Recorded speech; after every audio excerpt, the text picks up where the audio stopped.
नमस्कार, आप देख रहे हैं न्यूज स्टेट का डिजिटल प्लेटफॉर्म। आपके साथ मैं हूं प्रीति भारद्वाज। संभल के जामा मस्जिद का जो विवाद है एक बार फिर से वो शुरू हो चुका है। दरअसल यहां पर दूसरी बार टीम सर्वे करने के लिए पहुंचती है। सुबह 7:30 बजे के आसपास टीम यहां पर पहुंचती है। सब कुछ यहां पर उम्मीद थी कि पिछले बार की तरह शांतिपूर्वक हो जाएगा, लेकिन यहां पर आज विरोध का हंगामे का सामना करना पड़ा और विरोध और हंगामा और बवाल इतना ज्यादा बढ़ गया कि यहाँ पर उपद्रवियों की ओर से पुलिस की गाड़ियों को आग के हवाले कर दिया गया, पुलिस की टीम पर पथराव भी किया गया। लेकिन इन सब के बीच पिछले 3 घंटे की अगर बात करें तो यहाँ पर काफी ज्यादा हो हंगामा देखने को मिला। आंसू गैस के गोले तक छोड़े गए, लेकिन यहाँ पर सरकार की ओर से इस पूरे मामले में कार्रवाई करने के आदेश भी दिए गए। रवि हमारे साथ है, वो भी आपको एक एक अपडेट बताएंगे। रवि, अभी फिलहाल ताजा हालात क्या बने हुए? चूंकि देखिए, पहले दिन तो सर्वे बहुत शांतिपूर्वक हो चुका था, जी। दूसरी बार सुबह जब टीम पहुंचती है तो सुबह से ही इसका विरोध शुरू हो जाता है। ये आज का नहीं है, ये कल से शुरू हुआ था। कल जो वहाँ के सांसद हैं संभल के, हम्म। सपा के, उन्होंने उनके साथ और बहुत सारे लोगों को, शायद 43 लोगों को ये कार्रवाई उन पर की गई थी। हम्म। और वो विरोध कर रहे थे लगातार। भीड़ जो है, जो दूसरा पक्ष है, जो मुस्लिम हम्म। पक्ष है, वो लगातार इसका विरोध कर रहा था। लेकिन वो अदालत के आदेश पर जब सर्वे शुरू हुआ, पहले दिन तो बहुत शांति, आज साढ़े बिल्कुल। 6 बजे पहुंचे जब हुँ। टीम पहुंची, सर्वे टीम, तो उन्होंने बाकी घेराबंदी की, पथराव किया, जमकर पथराव हुआ। और फिर उसके बाद आप अभी विजुअल्स देख रही हैं कि हुँ। कितने भयावह आ रहे हैं। हुँ, हुँ। बिल्कुल, चूँकि देखिए जैसा कि हुँ, आपने बताया कि जी, एक बार का जो सर्वे था, वो एकदम वो ठीक तरीके से हाँ, शांतिपूर्वक संद संपन्न हो चुका था और उसके बाद ये भी क्योंकि वो बात अचानक हुआ था, तो लोगों को बहुत इतनी उम्मीद नहीं थी कि बिल्कुल कि जमा इतने हो हाँ। जाएँगे। हाँ, आज का तो पहले से प्लान था, अब लोगों को पता था कि आज होगा, इसलिए भीड़ हुँ, हुँ। जुटी, वो उसमें आसानी हुई। और भड़काने का काम भी कुछ लोगों ने किया है इसका। बिल्कुल, और जिस चूँकि पर सरकार कह रही है कि हम कार्रवाई करेंगे, हाँ। चिह्नित करेंगे, जो वीडियोज़ वायरल हो रहे हैं, जो फुटेज आ रहे हैं, उससे देखेंगे। लेकिन इन इसमें एक पॉइंट ये भी है कि देखिए, हम कह रहे हैं कि मुस्लिम पक्ष के अपने-अपने दावे हैं। जी, हिंदू पक्ष की ओर से अपना उसे कल के अवतार से जोड़कर उसे देखा जा रहा है, देखा कहा जा जा रहा रहा है। है कि ये श्री हरिहर मंदिर है। शास्त्रों में भी इसका ज़िक्र किया गया है, हमारे ग्रंथों में भी इसका ज़िक्र किया गया है। लेकिन इन सब के बीच एक सवाल दरअसल ये भी है कि देखिए, यहाँ पर सर्वे तो हो रहा है, कोर्ट के आदेश पर हो रहा है। ऐसा जी। भी नहीं है कि सर्वे अचानक से जिलाधिकारी टीम के साथ, और ये संभव भी हाँ, नहीं है। जी। कोर्ट का हस्तक्षेप होगा इसमें, और कोर्ट ने ही आदेश दिया है कि आप इतने दिनों के अंदर में, मुझे लगता है 5 दिनों का समय है, और 5 दिनों के समय में यहाँ पर दरअसल सर्वे रिपोर्ट आपको देनी है। देनी है। लेकिन सब कुछ पहले सही होता है, लेकिन अचानक से बात यहाँ कहाँ बिगड़ जाती है, और अब तो एनएसए तक की बात यहाँ पर आ गई कि उसी के तहत कार्रवाई होगी। एक पक्ष जो है वो अच्छा खासा नाराज है, हुँ। दूसरे पक्ष को लग रहा है कि हम इसका फ़ायदा उठा सकते हैं। हुँ। तो इसमें जब यहाँ एंट्री होती है राजनीति की, तो मामला बिगड़ जाता है। बिल्कुल। कुछ लोग हैं जो भड़काने वाले हैं, कुछ लोग हैं जो शांत हुँ। कराने वाले हैं, लेकिन जो शांत कराने वाले लोग कम पड़ गए हैं और भड़काने वाले लोग ज़्यादा हो गए हैं, जिसके ज़्यादा बढ़ कारण गया। से ये मामला पूरा बिगड़ा है। हुँ। अब इस पर पुलिस को पहले से तैयारी करनी चाहिए थी, ये हुँ। फेल्योर भी है एक तरह से हुँ, इंटेलिजेंस हुँ। का। जो लोकल लेवल पे इंटेलिजेंस होता है पुलिस का, इसका फेलियर है। हुँ। उसके बाद जो राज्य स्तर पर है तो है, उसका फेलियर है। हुँ। पुलिस ये इसको रोकने में नाकामयाब रही है। और अब कार्रवाई की बात जो है वो सिर्फ़ और सिर्फ़ खानापूर्ति है, क्योंकि एक भाई माहौल तो बिगड़ चुका है वहाँ। हुँ, हुँ। ऐसा तो नहीं है कि नहीं बिगड़ा है। बहुत दिनों से सब लोग साथ रह रहे थे, कुछ नहीं था, शांति था। लेकिन हुँ। अब जो ये मामला हुआ है, ये एक तरह से उसको आपसी विवाद को बढ़ने जैसा है। 2 समुदाय के बीच में जो विवाद है वो लेकिन गहराता हमने होता देखिए जा अक्सर देखा है, जामा हुँ, मस्जिद जो है संभल का मामला, ये कोई पहला मामला नहीं है। पहले इससे मामला नहीं। पहले भी हाँ, एमपी के भी हमने भोजखाना में देखा था कि हाँ, वहाँ पे भुजाल हाँ, सर्वे की स्थिति वहाँ पर देखने को मिली थी। लेकिन आप समझिए कि ये जो जामा मस्जिद है, इसको लेकर अभी कुछ दिनों पहले मौलाना मदनी की ओर से बयान दिया गया कि धीरे-धीरे करके हम लोगों पर प्रहार किया जा रहा है। हमारे जो अ, एक तरीके से आध्यात्मिक चीज़ें जो है, जो हमारे धर्म से जुड़ी हुई चीज़ें, उन पर प्रहार किया जा रहा है।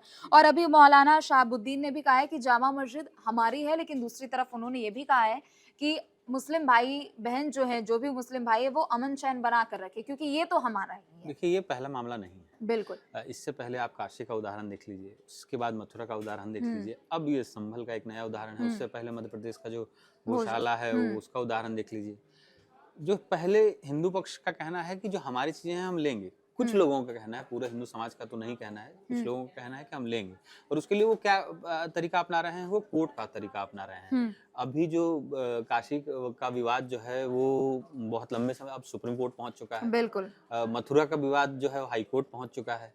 अब ये नया विवाद उत्तर प्रदेश में आप देखिए, एक तरह से एक की लंबी फहरिस्त है, एक दो नहीं है, बहुत लंबी फहरिस्त एक करके वो लिस्ट निकल रही है। और इसकी शुरुआत आज नहीं हुई है। अब मुस्लिम पक्ष का कहना है कि जब जो कानून है, जिसके हिसाब से 1947 का जो कानून है कि जो हो चुका है, वही वर्शिप एक्ट का जो एक्ट है, उसका कहना है कि उसके अनुसार जो अब तक जिस पर जिसका कब्जा है उसको कब्जा रहने दिया जाए।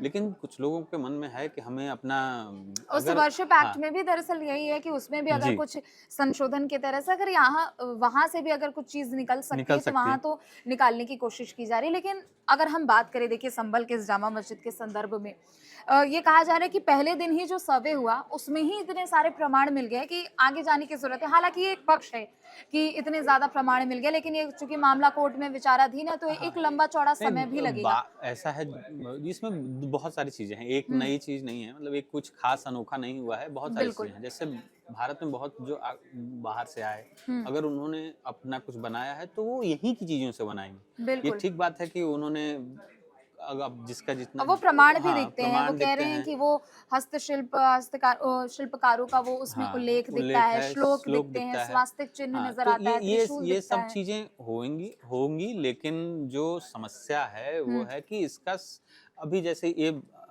हर कुछ दिन पे एक नया विवाद खड़ा होता है, उसके बाद हिंसा होती है, आगजनी होती है, इससे नुकसान जो है वो लोकल पब्लिक का है। अगर ऐसी चीजें हैं तो आपस में बैठ के बात करके कोर्ट में, लेकिन राजनीति भी आप देखिए कि उसमें पार्टियों के लिहाज से शुरू हो जाती है, क्योंकि संवेदनशील मामला है। इसमें हमने देखा है कि अक्सर कई लोग इसमें बोलते हुए बचते हुए भी नजर आते हैं, लेकिन दूसरी तरफ कुछ एक ऐसा पक्ष, एक ऐसा तबका वो भी होता है जो बिना स्थिति को देखे, बिना स्थिति को जाने, उसमें आप एक तरीके से आग में घी डालने का आप काम करते हैं। और विपक्षी पार्टियों की ओर से हमेशा कुछ ना कुछ ऐसे बयान जरूर दिए जाते हैं जो कि उस आग कि जो आप समझिए कि वो जो बवाल उससे मचा हुआ है, जो आग लगी हुई है, वो और उसको भड़काने का काम कहीं ना कहीं करते हैं, प्रभावित करते हैं। पार्टियों से ज्यादा जो धार्मिक तत्व हैं या धार्मिक कट्टरपंथी तत्व जो हैं, उनका इसमें ज्यादा हाथ है।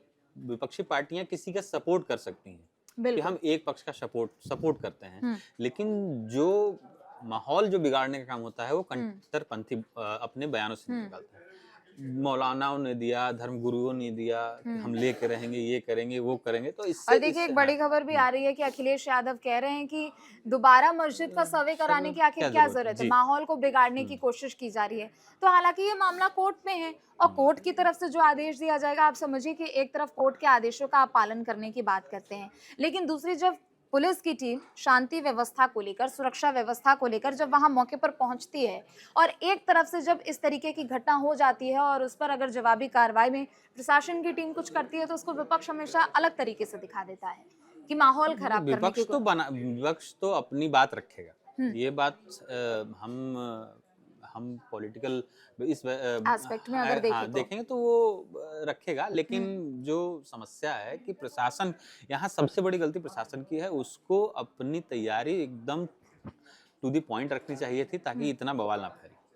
पुलिस पर सवाल उठेंगे, वहाँ के एसपी हैं, डीएम, आज तो वो बंदूक लेके फील्ड में उतर गए हैं, लेकिन ये काम उनको पहले, लेकिन अब देखिए, अब चूंकि ठीक है ये सवाल अब कहा जा रहा है, लेकिन एक तर्क तो ये भी है ना कि अगर आप समझिए कि सामने वाले की ओर से अगर पत्थरबाजी की जाती है, पुलिस की गाड़ियों को अगर आग के हवाले कर दिया जाता है, तो उसमें तो पुलिस फिर तो हस्तक्षेप करेगी ना। नहीं तो उसके लिए कानून है, प्रशासन है, कार्रवाई करेगी, अदालत में जाएगी, सरकार ने आदेश दे दिया है, और अब देखते हैं अभी आगे और क्या अपडेट आता है। चलिए ठीक है। न्यूज नेशन अब व्हाट्सएप पर खबरों की ताजा अपडेट के लिए न्यूज नेशन के इस QR कोड को स्कैन करें।